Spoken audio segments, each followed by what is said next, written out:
Hello and welcome to today's episode of Between Friends. I'm Eileen Roche, founder of Designs and Machine Embroidery, and I'm thrilled that you joined me today. We're going to talk about foam and batting and when you choose one over the other. And exactly what is foam, right?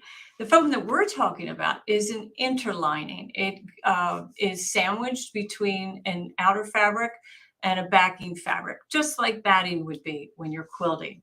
And it just adds a little bit more form and shape and protection also for the items that you're in. So let's go ahead and take a look at our PowerPoint so you can see. There on the left is the image of the foam, and you can see how tall and lofty that is, right? And it's, I don't want to say that it's rigid, but it most certainly holds its shape when it's quilted. Unlike batting, which batting's whole function is to get scrunched in the quilting process, right? Because the areas that are not stitched, create the loft and dimension. And we'll take a look. So let's see, lots of folks joining us. Oh, we have Dana Hartman from Australia, down under. Welcome. Thanks for joining us today. We're glad that you're here. And Laurie Albrecht and Ann Philbeck from Virginia. Susan Sardi up in Colorado. Lovely to have you here. Marianne McCain Dottie, nice to hear from you. Oh, there's Sue Brown, our good friend Sue Brown. And she can't wait to see how to use the foam. And I also know she can't wait to see what today's On the House project is, because she'll be doing a sew along on Saturday. And who is S. Brown? Sue S. Brown. She is the owner, founder of OML Embroidery. And every time we release a project on the On the House program on Thursday, that following Saturday, she does a sew along. So stay tuned to see what that's going to be. That'll be at the end of today's broadcast for sure. So, okay, let's go ahead and advance to the next slide so we can talk about when to use it, how to cut it, how to press it, and how to sew it, right? So the first thing that we want to look at is when to use it. So I have some really great samples to share with you. Here are two placemats. This placemat is foam. And I'm going to bring it up to the camera. Now, I kind of thought you'd be able to see this beautiful quilting, and you can see that diamond pattern in the center. And then there's kind of that orange peel open dimension in the center also. Now, bear with me as that camera refocuses on all that beautiful multicolored fabric. I have the same design stitched on this placemat. And here you can see you get more of a crinkled effect, right? Now, this is a placemat that's been used many times. Also notice how, floppy it is, right? It kind of, will just roll up for sure. And, it can literally fold. And so when you're thinking about something that you want to wear, or maybe lay under, like think of you're watching TV and you want to snuggle under a quilt, well, batting would be the right choice because you don't want that rigid form or that shape that does not conform to your body, as in clothing or in quilting. But sometimes it's really desirable. And when would that be? Well, on a placemat, you're going to get more protection using a foam interlining than you would batting on your table. And you can, well, not that you would do that, but you could bang a plate or a glassware on this foam placemat without any worry or harm, unlike a thin quilted placemat. And the same is true with coasters, right? So here we have some coasters. Look at the texture in that. Now that's foam inside. I quilted just the outer fabric and the foam, and then I added the backing fabric and did not quilt through that.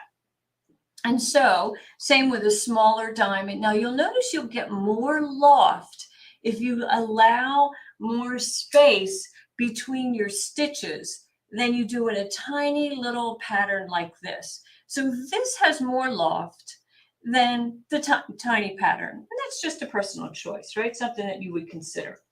When else would you use foam? Well, often, definitely handbags and definitely eyeglass cases, right? You want to protect those eyeglasses You don't just want to put your expensive prescription glasses in a, batting, eyeglass case, right? It's not going to be enough protection. This, I know, if I put this in my handbag and there's some pressure on it, those lenses are going to be protected, which is really important. Speaking of protection, how about an iPad case? So here is an iPad that I made this little case, and look, check it out.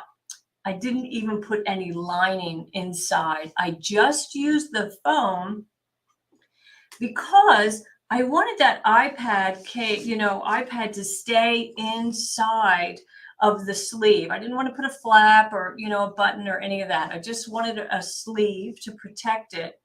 And yet I didn't want it to slide out on its own as it would if it was, lined with fabric. So another handy thing to think about. Don't even bother with the fabric. Okay, so now let's take a look at two identical bags. This one's batting. Maybe we move some of these out of the way so we get a better image. And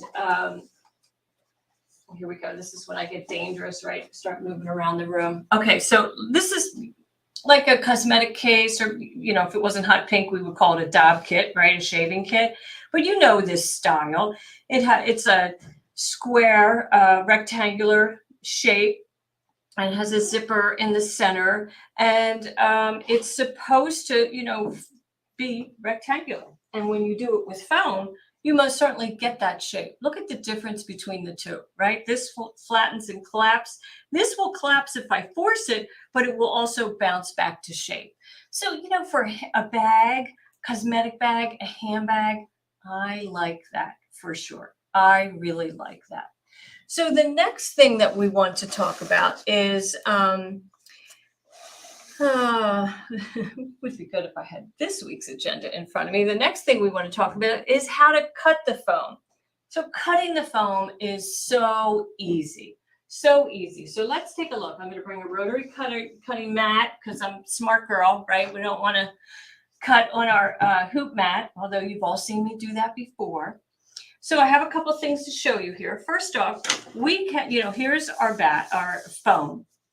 And we most certainly can cut that with a rotary cutter, even a smaller blade. We can just cut that right off. We can even use the big blade. Of course, that will just slice right off. You have to have a nice sharp blade. Don't use one that's not. If you're trimming seam allowances or something in that manner, actually, I'm going to use this pair of scissors.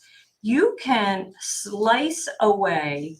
Let me fold down this, and then I'm going to have my scissors there, and I'll just hold that blade and pull the scissors through, I think. There we go. And I'm not opening and closing the scissors. I'm literally just like tearing it through. That may be easier for you when you're trimming it away from seam allowances, if that's something that you desire to do.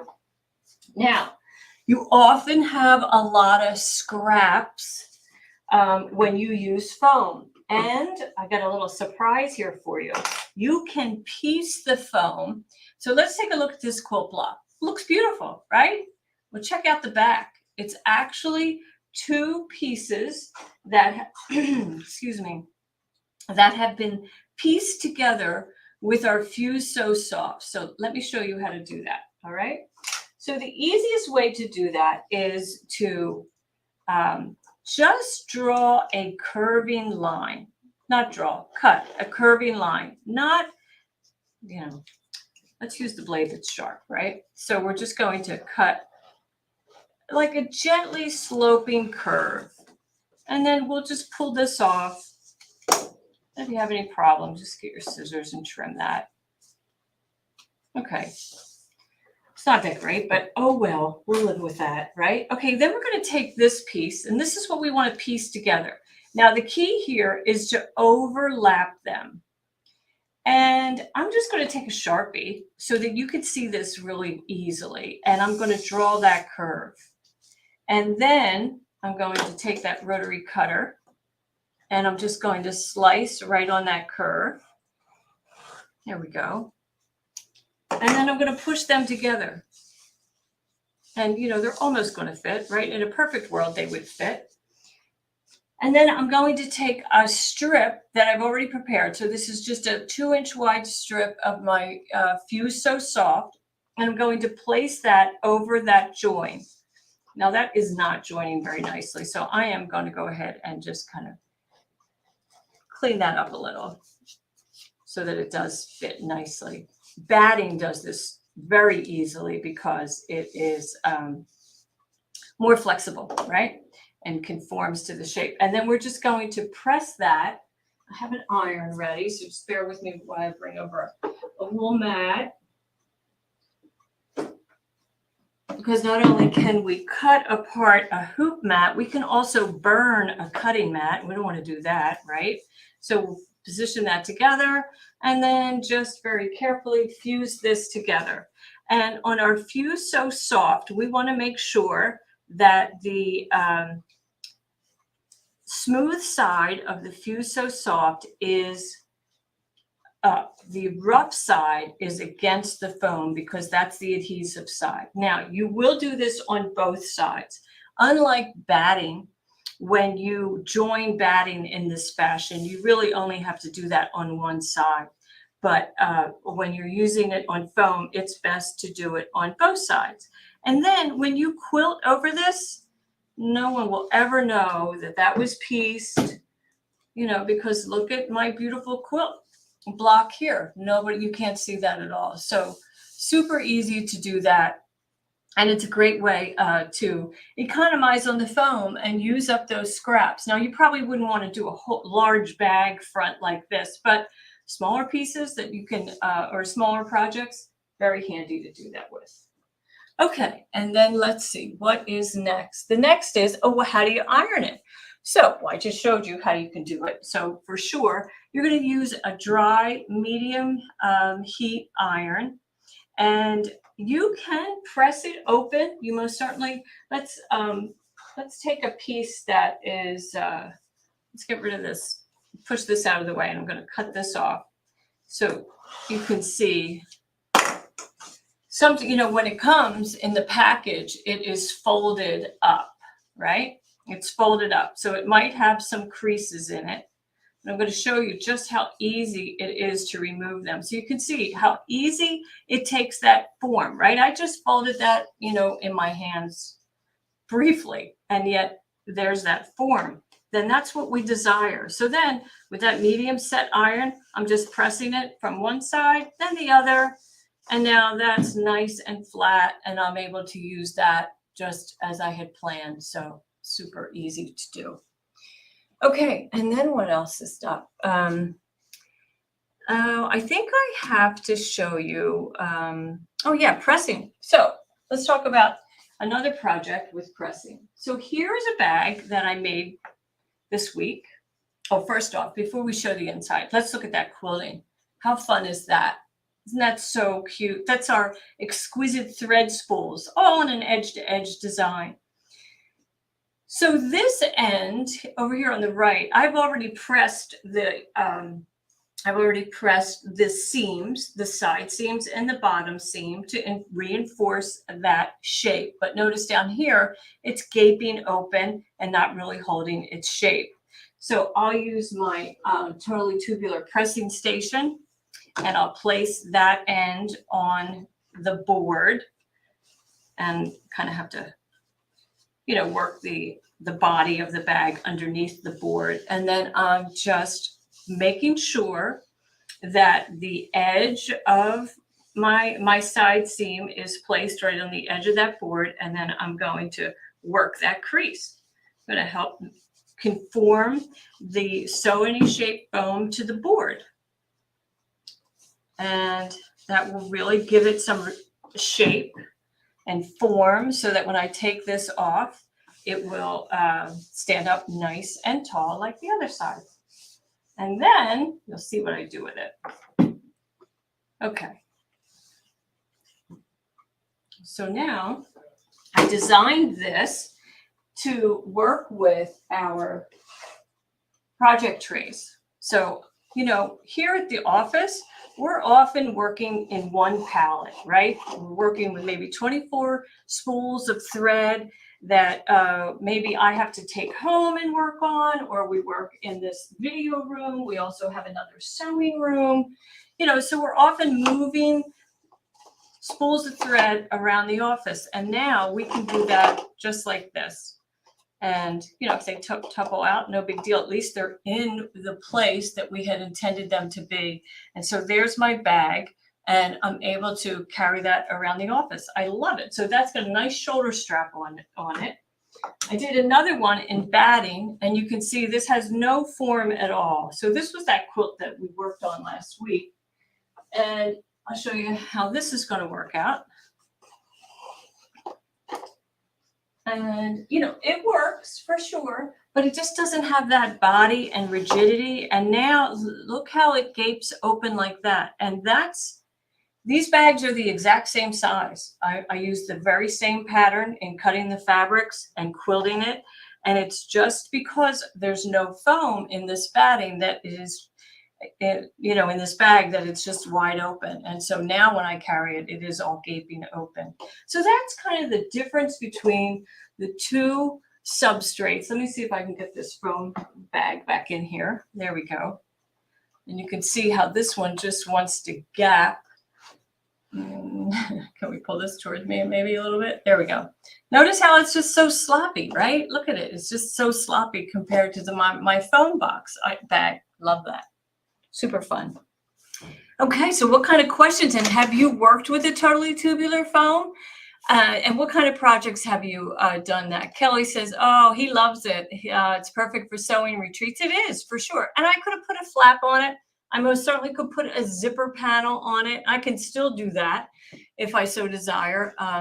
Here in the office, I'll probably just leave it as is. But if it's one I'm going to bring back and forth, then I would probably add that zipper panel and, a strip in the center of the bag. But it is easier to get those loaded project trays in the bag when it's wide open, right? If I'm going to add a zipper in there, I might not be able to have it as open as I'd like, because those trays fit perfectly in there. So we love that for sure. Oh, and Ann Philback, you piece your foam together. Oh, I'm proud of you. I'm glad that you do that. Lots of people, hesitate to do that, but you can for sure, as long as you're going to quilt it. As long as you're going to quilt it. And let's see. Now, as far as sewing, there's two schools of thought. Like, would you keep the foam, or would you include the foam in the seam? Or do you cut the foam a bit smaller than the panel, let's say, or the side of the bag, quilt it, and then trim it away so that it's not in the seam allowance? And really, I found it's kind of a personal choice. It depends. So on a smaller bag, you probably want to trim that foam as close to the seam allowance as you can, because it just, it's just too small. Like on that eyeglass case, it's just too small of an area. You want to get rid of as much excess as you can. But for quilting, it's beautiful. So why don't we go ahead and run a design on one of those placemats that I made. Oh, and somebody just said you made a serger accessories bag. I thought I would show you. I did stitch it. I did, here, let me move these so you can, because, we have to keep the camera in focus. So let me just move these out of harm's way. And I serged these edges on my serger, obviously. Look how beautiful that is. Isn't that gorgeous? So there's no adhesive on our foam. And because it has that outer lining of fabric, which is almost invisible. What is invisible, you can barely feel it, but it grips a cotton fabric very well. And that allows me to just layer my outer fabric with that foam and serge away. So it's, you could use, a small pad like this to pad the bottom of a bag or an eyeglass case, whatever it is that you need a little protection of, or, you can make coasters like this. They don't all have to have finished edges, right? And if you are adventurous on the serger, then maybe use a decorative thread and make it a decorative element. But yeah, I had fun, checking that out. That was pretty fun. All right, so let's go over to the machine. And I have a placemat that I have already created. So it has the foam inside. and it's already sewn all the way around. And now I'm going to quilt it. And of course, it's going to quilt all the way through from the top layer to the bottom layer. I have my needle positioned over my target sticker, and that target sticker is designating the center of the placemat. Now, one thing you have to remember or be aware of with foam is that foam is lofty, right? So it has lifted our magnetic frame a little higher than normal. So I try to avoid embroidery designs or quilting designs that are the full width of the sewing field. I want it to come in just a little bit so that my needle bar is not tapping on the frame at any point. And you know, goodness, we're talking like 5 millimeters that you're giving up, and it's worth it because now you can just, you know, let the machine do its magic. You don't even have to sit with it, and it's just going to stitch. Notice how, because this is a placemat that fills my frame, I'm not concerned about the weight of the placemat. If this was a large piece of fabric that was extending beyond the hoop, I was going to, let's say, maybe do 10, 20 hoopings on it, then I would be using my tabletop weightless quilter to lift all of that foam and fabric above the machine bed, because, you know, this is lofty stuff. And if we don't control that, then our top frame could slide out of position. But on small manageable projects, no worries at all. It's just beautiful.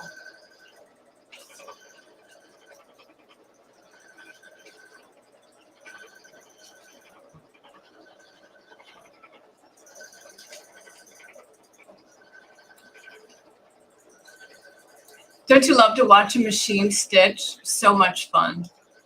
Let's see, Rebecca wants to know, what needle am I using? I am using a sharp, let me go over to the machine. What I do is I always leave my butterfly wing. I'm using an 1175. So let me show you what I mean by a butterfly wing. I could do that right here. So this is how we sell our needles, you know, in packs like this. We call this a butterfly wing. And so whatever needle I have in my machine at that moment, I leave this on top of the machine so I know what I'm currently stitching with. And this is a sharp 1175. And of course, it's a Triumph needle. That's what we sell here, and they're the only needles that I use. Mm-hmm. And so when you are selecting a needle, when using foam, you should really select the needle for the fabric that you're stitching it on. So if some reason I was doing a knit fabric, I don't really know why I would use knit with a foam, but in that case, I would select a ballpoint needle. So just, it's a good thing to remember, you know, to use. And hi, Lisa Mooney from New Jersey, Jersey girl. Gotta love that. We love those Jersey girls, right? Okay, so isn't that fun? I mean, that foam is so machine embroidery friendly and so sewing machine friendly. You know, the needles just pierce right through it and you get a beautiful stitch. It doesn't disrupt, you know, a good straight stitch or a beautiful quilting stitch. And even, you know, embroidery, like whole embroidery. I have this adorable coaster with the letter K. Let's go ahead and take a look at that on the overhead cam. And you can see this is a gorgeous large monogram. These are all fill stitches in here and fill stitches over there. Skinny little satins on these legs of the K, right? Stitched beautifully. Look how nice that looks. Now I did stitch just on my cotton fabric and foam, and I used a tearaway stabilizer underneath the foam. And then, you know, added the fabric, the backing fabric later on. So isn't that fun? Yeah, really fun. So you can embroider on it. You can sew on it. You can do whatever you serge on it. It's just sewing machine, quilting machine, embroidery machine friendly. That's for sure. I love that. So let's see.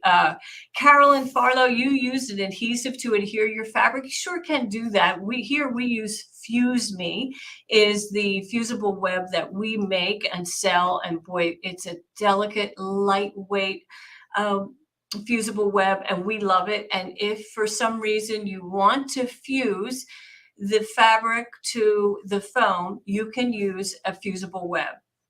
My personal experience has been that no matter what web I use, there seems to be bubbling later in the life of the project.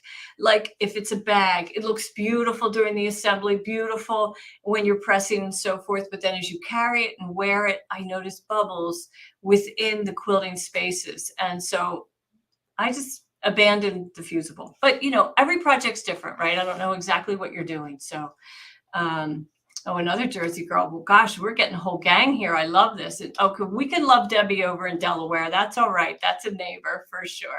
Let's see. Would you raise the foot when stitching with foam?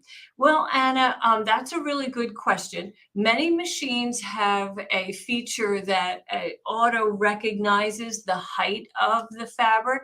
And if that's the case, then just don't touch the machine. Let the machine do its magic, right?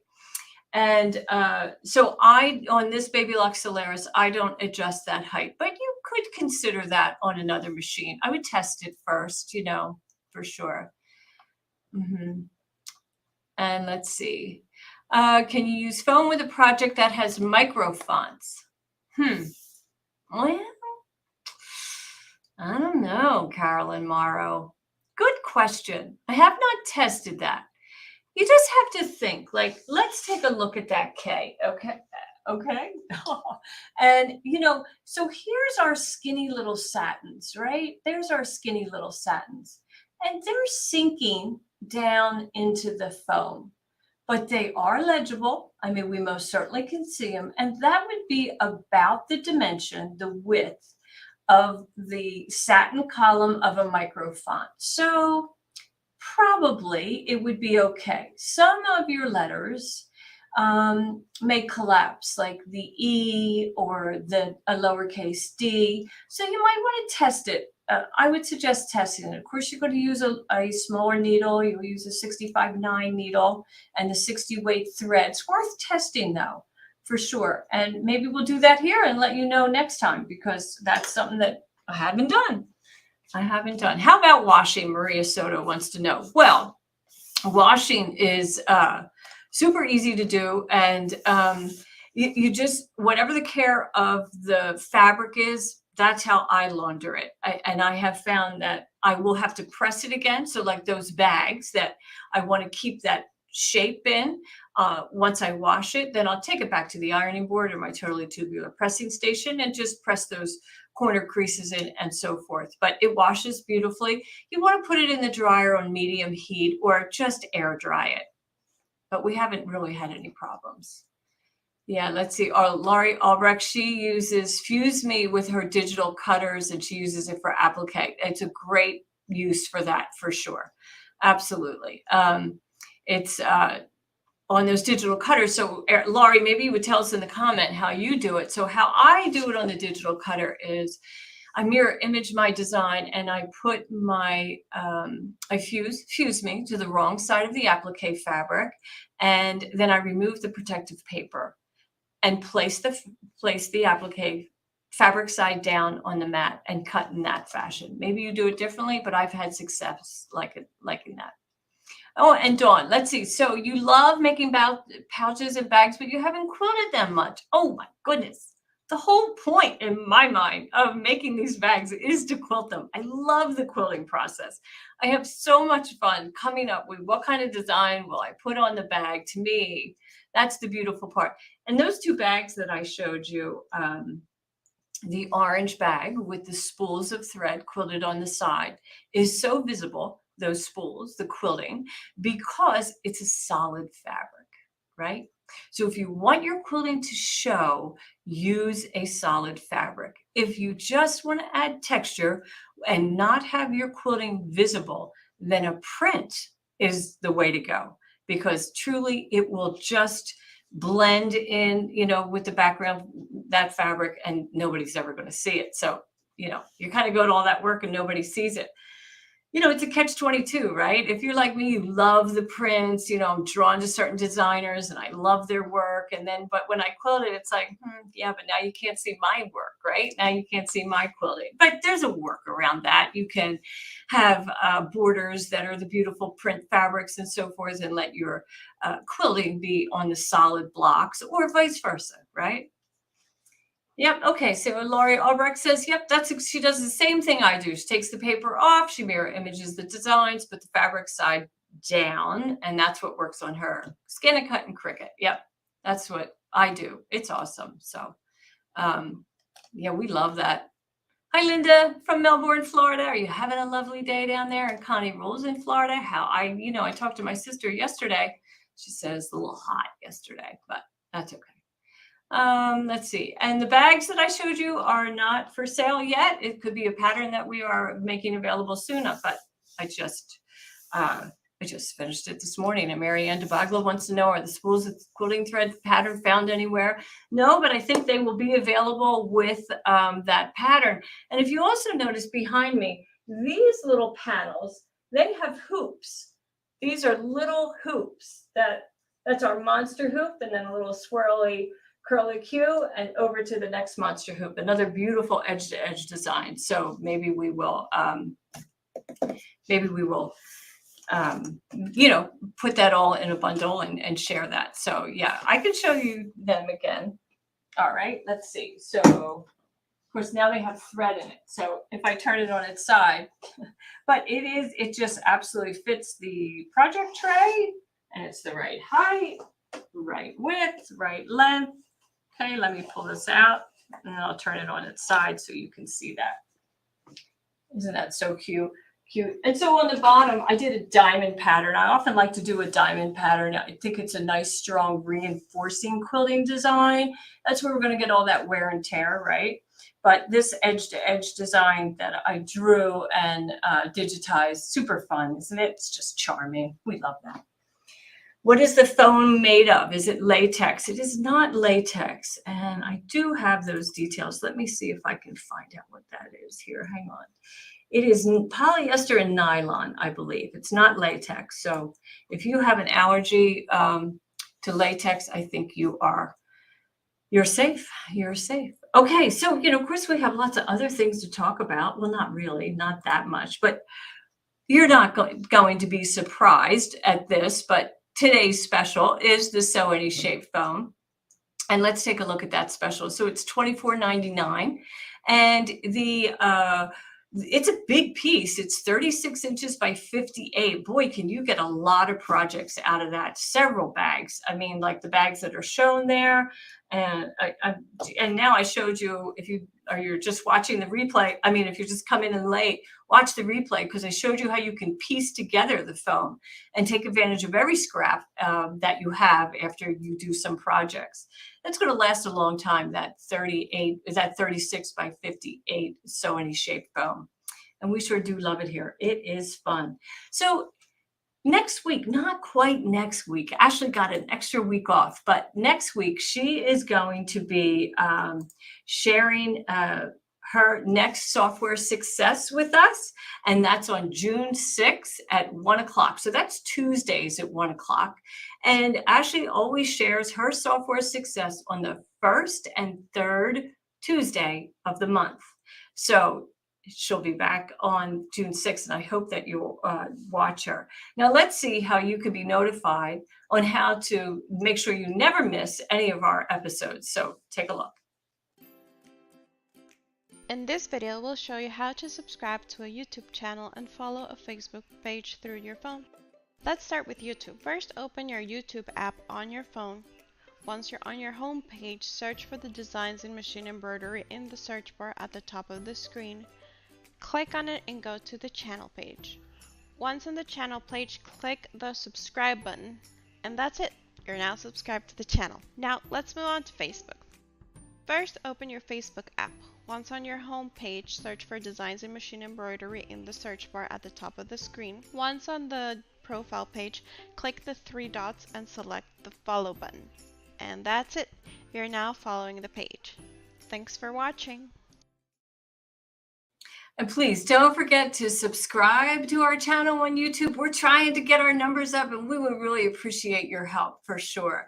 And like us on Facebook, that also helps. You know, the more you participate, the more we know that we're giving you what you want, and it gives us, you know, confidence to carry on. So we hope that you'll do that.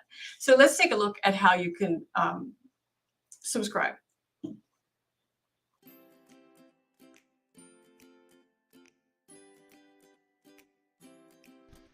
In this video, we'll show you how to subscribe to a YouTube channel and follow a Facebook page. Let's start with YouTube. First, open your web browser and navigate to youtube.com. Once you're on your home page, search for Designs in Machine Embroidery in the search bar at the top of the screen. Click on it and go to the channel page. Once on the channel page, click the subscribe button. And that's it. You're now subscribed to the channel. Now, let's move on to Facebook. Once you're on your home page, search for Designs in Machine Embroidery in the search bar at the top of the screen. When you find the page you want to follow, click on it and go to the page. Once on the page, click the three dots on the right side and select the follow button. And that's it. Now you're following the page. Thanks for watching. Okay, so next week is June 1st, and I'll be back for that. And then Carolyn Morrow is asking, what's Ashley's topic next time? But once one of our helpers in the chat will let you know, because I meant to look that up and I forgot. So, but I know that you're waiting for on the house, and for sure that is our next topic. And of course, we hope that you are posting images of your designs that you have, you know, the work that you've done with our designs. And if you are, then we'll put it in this reel that you'll see right now.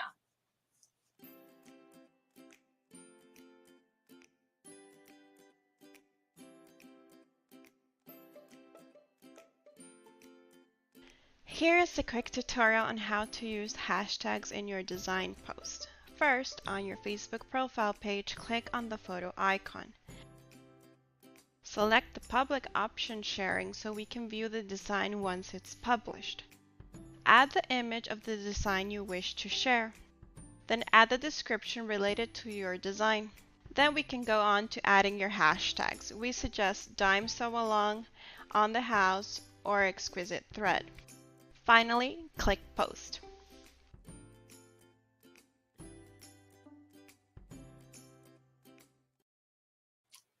Okay, and so let's take a look at the project this week, and that is the Happy Camper.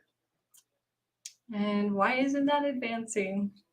Did we lose PowerPoint? There we go. So what's the Happy Camper? Well, this is an adorable design that Deborah Jones had digitized, the camper and those fun words, right?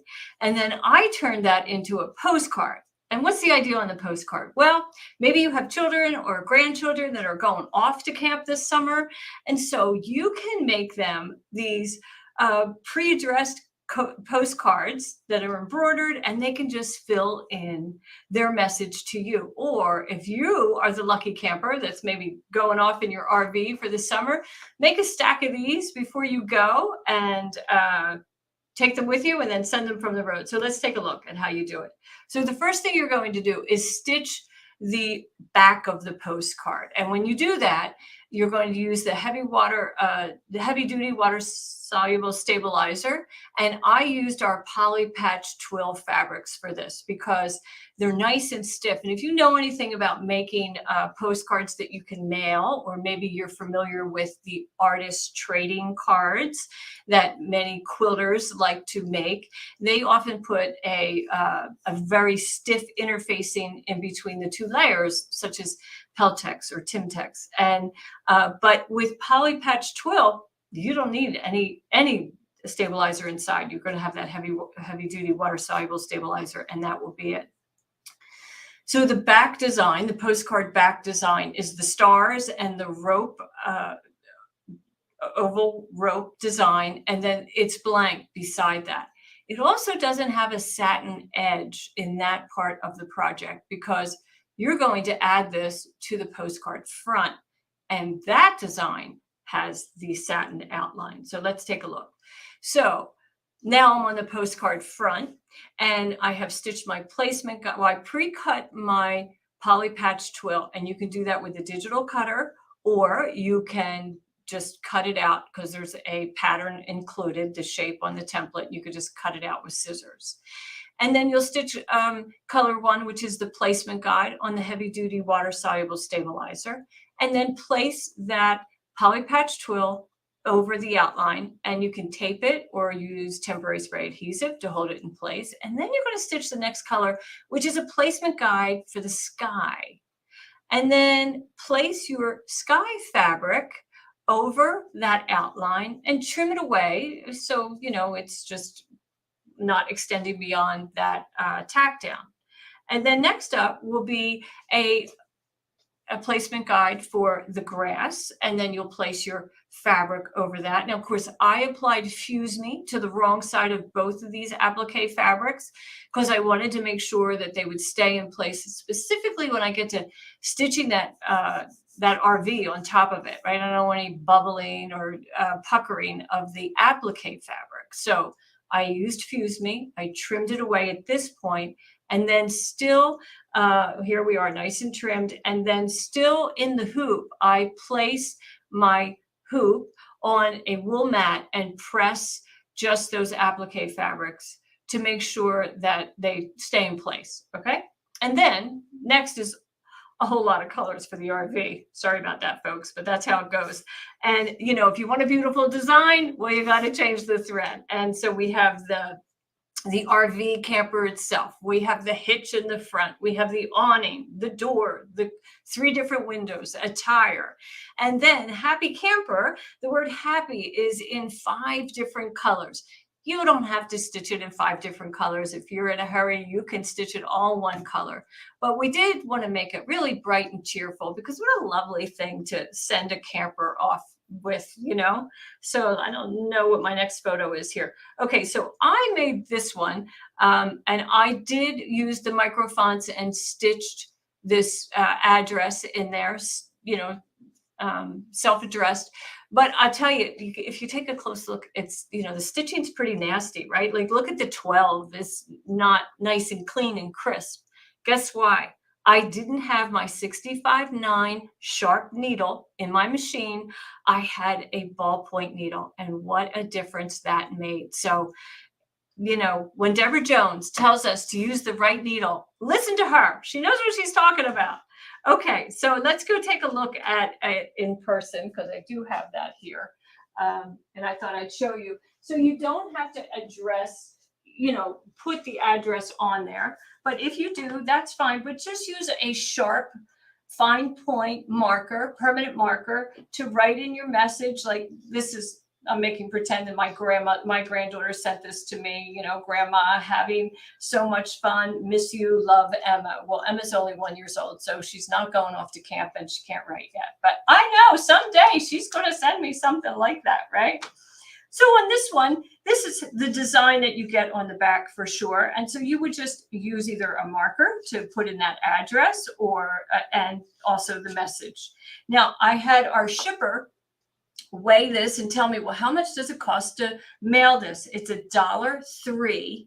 So $1.03 to mail in the continental US. And you can mail this. I mean, any of you who have gone to Hawaii, you know that you can mail yourself a coconut. Literally, you can put an address label on a coconut and the U.S. Postal Service will bring it to your house. So, it's best not to have labels on it because they can separate from the package, but all of that sewn right in place. And, it has that little upcharge into $1.03 because it's not business card size, but it is postcard size. So super fun, right? I hope that maybe you take some time to make them for your family or yourself. And what a lovely momentum. The thing that I really loved learning about this was how easy it was to fuse those applique fabrics onto that poly patch twill with the Fuse Me. I just love that. And I think you're going to be seeing us do a little bit more with that in the future. It was just such a fun combination. So I hope you have a great Memorial Day weekend. It's a 3-day weekend. If you work or if you, if you do work or you're in school, I'm sure you're ready for a 3-day break. And those of you who are lucky enough to be retired, and I just hope that you enjoy this wonderful holiday. And, a big thank you to our service members. Memorial Day is really always about the veterans and the sacrifices they have made through their lives for our country. So aren't we lucky to be Americans? Have a great weekend, and we'll see you here next week, same time.